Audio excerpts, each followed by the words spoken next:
hand over, there he is, and hand over a cheque and a bottle of whiskey, and most of all, the pride of winning the prize.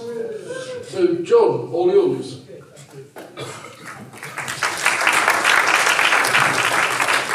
Penderyn was the first distillery in over 100 years when it opened in Wales in 2000 in Penderyn in the Brecon Beacons National Park.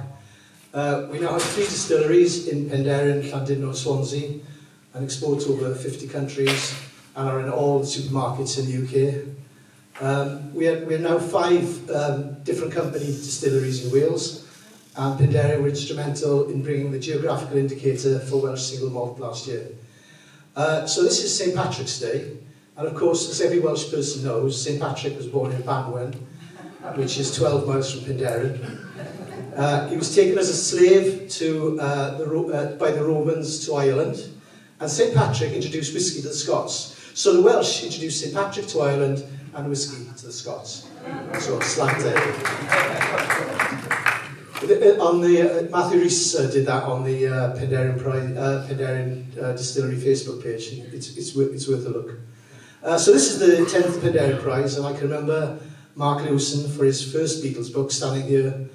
That's 10 years, you know. Many brilliant writers have stood here, including John Savage, Pete Bufides, Shirley Collins, and Daniel Rachel.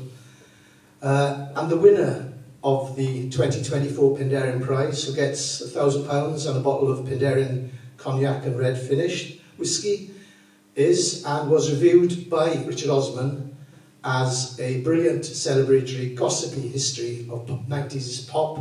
You love it. And it is Michael Cragg, For Each for the Stars, published by 9-8 Books.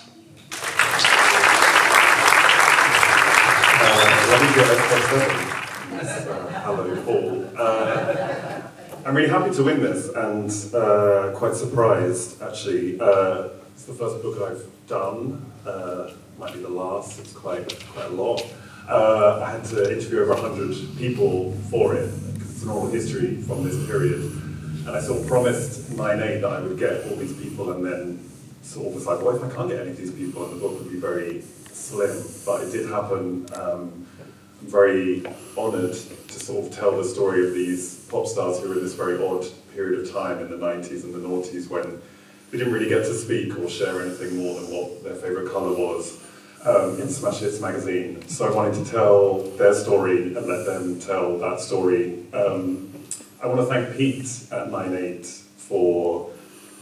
I emailed him saying I had some ideas and I actually hadn't, and he'd already emailed me via LinkedIn, but I don't check that. So we got this weird crossover, and then he wanted to meet me and I didn't have any ideas, and then I was folding my laundry at home, and then I was like, what if I did an oral history of 90s and noughties pop? Because the oral history framework is used quite a lot on sort of serious topics like Radiohead or The Wire or whatever, and I was like, it'd be quite funny if I used that framework for something that people think is quite silly, and so that's what I did.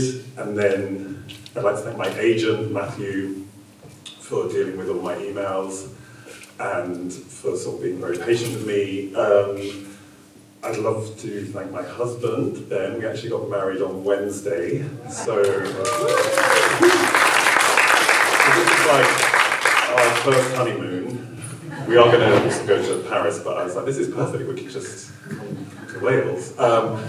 I'd love to thank, obviously, Penderyn for this. I think music books are sort of ignored a lot in the grand scheme of awards, so this is lovely to sort of have this recognition. There have been so many amazing music books in the last, 10 years and beyond, but I really think it's sort of hitting its stride now, so I want to thank them. And the Laugharne Festival for putting this on. I want to thank sort of the pandemic, but not in that way, but just because that's when I started listening to this music again, because I needed to pick myself up, and there's a lot of joy in that music if you sort of ignore how some of it was made.